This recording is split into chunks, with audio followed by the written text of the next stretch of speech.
부처님은 항상 설법하고 계신다. 언어와 문자는 의사 전달과 사물의 설명에 가장 유력한 도구임은 분명합니다. 그런데 한편으로는 실상을 왜곡시키고 우리의 사고를 한정지어 버린다는 약점도 있습니다. 우리는 흔히 최고다라는 의미를 전하고자 할 때 말이 필요 없어라고 말합니다. 우리나라는 사계절이 뚜렷해 여름에는 폭우가 내리고 겨울에는 폭설이 쏟아집니다. 학교에서는 아름다운 눈의 결정체를 공부합니다. 그리고 겨울이 오면 창가에 낀 성에로 그 결정체를 확인할 수 있습니다. 말 그대로 보면 되니까 말이 필요 없습니다. 그러나 영상이 -3도의 기온만 되어도 동사자가 나타나는 열대 지방의 경우에는 사정이 달라집니다. 얼음이야 냉장고에서 만들 수 있지만 하늘에서 펑펑 내리는 눈의 장관을 그들에게 어떻게 설명할 수 있을까요? 또 소금의 짠맛과 간장의 짠맛을 어떻게 비교 설명할 수 있을까요? 이렇듯 눈으로 분명히 볼 수 있는 물질조차도 그 자체를 이해시키기란 난감하기 짝이 없을 때가 있습니다. 그러니 하물며 인간의 정신적 범주를 넘어선 개념을 언어로 표현하는 것은 어쩔 수 없는 궁여지책임이 분명해 보입니다. 물론 불교적인 사고로는 인간의 범주를 넘는 개념은 없습니다. 단지 이해를 못할 뿐입니다. 그러나 정통 기독교의 신의 범주는 인간의 이성적 이해를 허용하지 않습니다. 오직 선수행을 최고로 삼는 스님들이 불린문자문자에 의지하지 말라를 내세우는 것은 그런 면에서 매우 현명한 가르침입니다. 이번 개송의 비로자나 부처님 혹은 비로사나불은 법신부를 뜻하는데 불법에 무슨 생김과 모양이 있어 신자를 붙이냐고 물으신다면 정말 난감한 일입니다. 그래서 제가 언어 전달의 한계에 대해 말씀드리며 핑계거리를 만들어 두었던 것입니다. 사전식 설명을 해보면 비로자나불은 석가모니 부처님의 깨달음의 경지를 불격화하여 부르는 것입니다. 비로자나의 본래 어원은 빛나는 것을 뜻합니다. 그러고 보니 기독교의 나는 빛이요 진리요 생명이니라라는 말이 생각나는군요.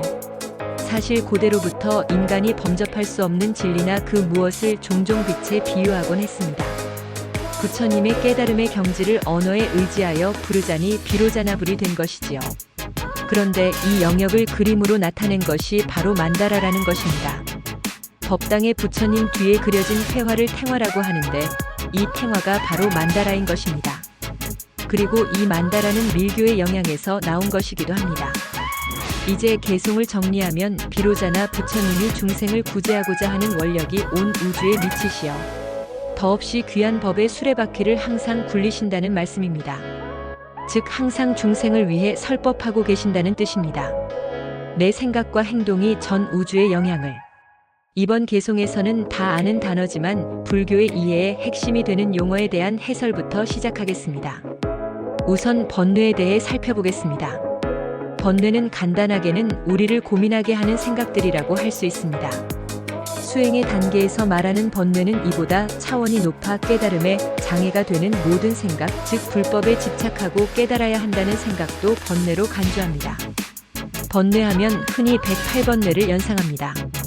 중생의 걱정거리가 어디 108가지만 되겠습니까? 하만 108이란 숫자가 산출된 데는 근거가 있습니다.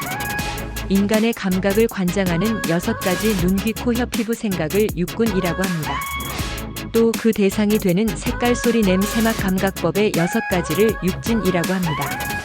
여기서의 법은 진리의 법이 아니라 생각을 일으키게 하는 무형의 모든 것을 의미합니다. 이 바깥의 육진이 내가 가지고 있는 육군과 결합하여 번뇌가 일어나니 6 곱하기 6은 36이 됩니다. 여기에다 다시 과거, 현재, 미래의 번뇌에 시달리니 36 곱하기 3을 하면 108이 나오는 것입니다. 이와 관련해 정신분석학자의 연구 결과를 소개하면 인간은 걱정거리의 95% 이상을 지나간 일들에 대한 회한과 아직 일어나지 않은 미래에 대한 걱정, 거기다 자기의 문제가 아닌 다른 사람과 관련된 문제에 대한 걱정으로 채우고 있다고 합니다. 다음은 업에 대한 설명을 드리겠습니다. 이 개념은 워낙 중요하고 또 드러나지는 않지만 광범위하게 우리의 삶과 직접 연관돼 있지만 개인이 자신의 업을 인정하고 받아들이기란 현실적으로 쉽지 않습니다. 나름대로 최선을 다해 업의 개념을 설명해 보겠습니다. 첫 번째 시도입니다. A. Newton cannot become a Shakespeare. 대학 입학시험을 수능시험이 아니라 예비고사로 치르신 중년분들은 영어 공부에 필독 참고서인 삼위일체란 책을 기억하실 것입니다. 그 첫 장의 부정관사어를 설명하는 첫 번째 예문입니다. 뉴턴은 셰익스피어가 될 수 없다. 가 아니라 뉴턴과 같은 위대한 과학자는 결코 셰익스피어 같은 위대한 문학자가 될 수 없다. 가바른 해석입니다. 과학, 문학, 예술 또는 심지어 비즈니스까지 한 방면에서 큰 성공을 거두거나 걸출한 업적을 남긴 사람들의 생애를 보면 교육으로 만들어진 경우는 거의 없습니다. 오히려 주변에서 기를 쓰고 말려도 자기가 좋아해서 결국은 일을 내고 마는 것입니다. 이 일을 내게 만드는 것이 바로 그의 업입니다. 조금 더 구체적으로 표현하면 어떤 결과를 낳게 하는 원인이 되는 그 무엇을 말하는데 그것이 현재의 것일 수도 있고 전생의 것일 수도 있다는 것입니다. 그러고 보면 업은 불교의 또 다른 핵심 사상인 인과법과도 밀접한 관계가 있는 것 같습니다. 분명 그렇습니다.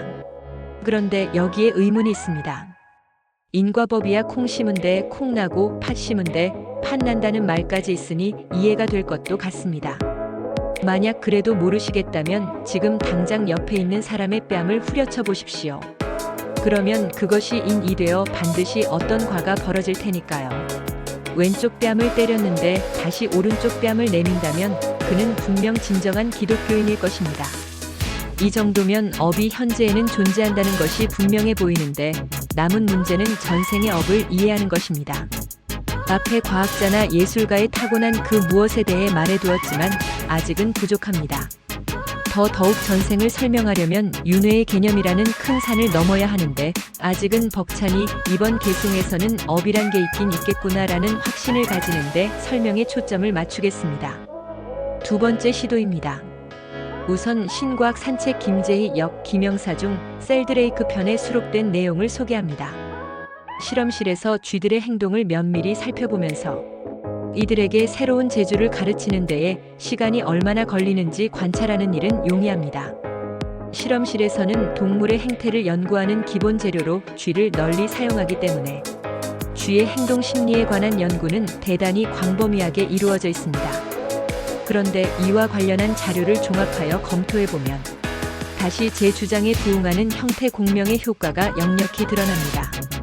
물론 이 실험의 결과만을 증거로 제 이론이 완벽하다고 주장하는 것은 아니지만 수십 년 전에 이루어졌던 이 실험들의 결과를 제가 다시 인용하는 까닭은 마침 제가 주장하는 형태 공명의 이론이 이 분야에서 나타난 불가해한 결과들을 설득력 있게 설명해 줄 수 있기 때문입니다. 그러면 1920년에서 1954년 사이에 행해진 유사한 실험들 중에서 이러한 현상을 보여주는 대표적인 예를 한 가지만 들어보기로 하겠습니다. 이는 1930년대에 미국 하버드 대학의 저명한 심리학 교수였던 맥더 거릴리엄 먹두걸 1871-1938에 의해 실시되었습니다. 맥더걸 교수는 쥐에게 물에 잠긴 꼬불꼬불한 미로에서 빠져나오는 법을 가르쳤습니다. 맨 처음 이 훈련에 참여했던 쥐들은 이 기술을 배우는데 시간이 무척 오래 걸렸습니다. 쥐들은 실수를 할 때마다 전기 쇼크로 체벌을 받았습니다. 아주 잔인하게 들리지만 이는 유감스럽게도 동물 실험에서 늘 사용하는 방법입니다. 출구를 제대로 못 찾고 엉뚱한 곳으로 가는 놈은 매번 전기 쇼크를 하여 다시 제길을 찾도록 유도하는 것입니다. 어떤 쥐는 수백 번까지 실수를 되풀이하였습니다. 맥더걸 교수는 이제 이 쥐들을 교미시켜 새끼를 치게 한 수, 다음 세대에 오는 쥐를 상대로 같은 실험을 되풀이하였습니다. 이 훈련에서 새 세대의 쥐들은 앞 세대의 쥐들보다 길을 찾는 요령을 빨리 습득하였습니다. 그리고 그 다음 세대의 쥐들은 더 빨리 익히는 것이 확인되었습니다. 이 실험을 근거로 맥더걸 교수는 획득 형질이 유전된다고 주장하는 라마르크의 AMARK식 유전 법칙을 지지하는 입장에 동조하였습니다. 1920년대까지만 하여도 유전 법칙에는 정실이 확립되지 않은 상태였기 때문에 아직 다윈 획득 형질의 유전 가능성을 완전히 배제하여 진화는 오로지 돌연변이와 열등종의 자연도태를 통해서만 이루어진다고 주장한다. 과 라마르크설은 팽팽히 맞선 채 양편에 속하는 유사한 의견의 대립이 대단히 분분했다고 합니다. 전문적인 이론임에는 틀림없지만 제 설명을 들으면 충분히 납득이 되실 것입니다. 신과학 운동이란 1960년대 후반에 시작된 과학의 새로운 해석의 움직임을 말합니다. 그 새로운 해석이란 기존 서구의 이분법적 사고를 벗어나 세상을 부분이 아닌 전체, 기계적이 아닌 상호작용적, 주객 분리가 아닌 주객합일로서 인식하는 사고의 전환을 의미합니다. 우리나라에도 한국정신과학회란 이름으로 연구 모임이 있으며 인터넷으로도 검색이 가능합니다. 그렇다고 이 신과학이라는 새로운 시도가 기존 과학계에서 모두 환영받고 있는 것은 아닙니다. 셀드레이크 박사는 형태공명이란 말을 형태를 기억하는 에너지장, 즉 형태장이 생물체를 둘러싸고 성장과 발달에 지속적인 영향을 미친다는 의미로 사용하고 있습니다. 그런데 묘하게도 이 형태공명이란 것이 불교의 업의 개념과 비슷하다는 말씀입니다. 앞에 든 예를 새겨보면 개인의 업이 그 집단에게도 어떤 결과를 낳는다는 말과 무엇이 다르겠습니까? 중요한 사안이기도 하지만 처음 이 이론을 접해 생소하신 분들을 위해 이 이론의 전형적인 예를 하나만 더 소개하겠습니다. 인터넷 형태 공명 검색어로 찾은 자료임. 일본의 생물학자들이 여러 외딴 섬에 살고 있는 원숭이들을 30년간 꾸준히 관찰하고 있었다. 그중 큐슈 동부 해안에서 조금 떨어진 곳에 있는 한 섬에는 마칵 원숭이가 집단으로 서식하고 있었는데 학자들은 원숭이들을 관찰 범위 안으로 끌어들이기 위해 해안가에 먹이를 떨어뜨려 놓았다. 그 먹이 가운데는 진흙이 묻은 생고구마가 있었다. 처음에 원숭이들은 이걸 어떻게 먹어야 할지 몰라 머뭇댔다.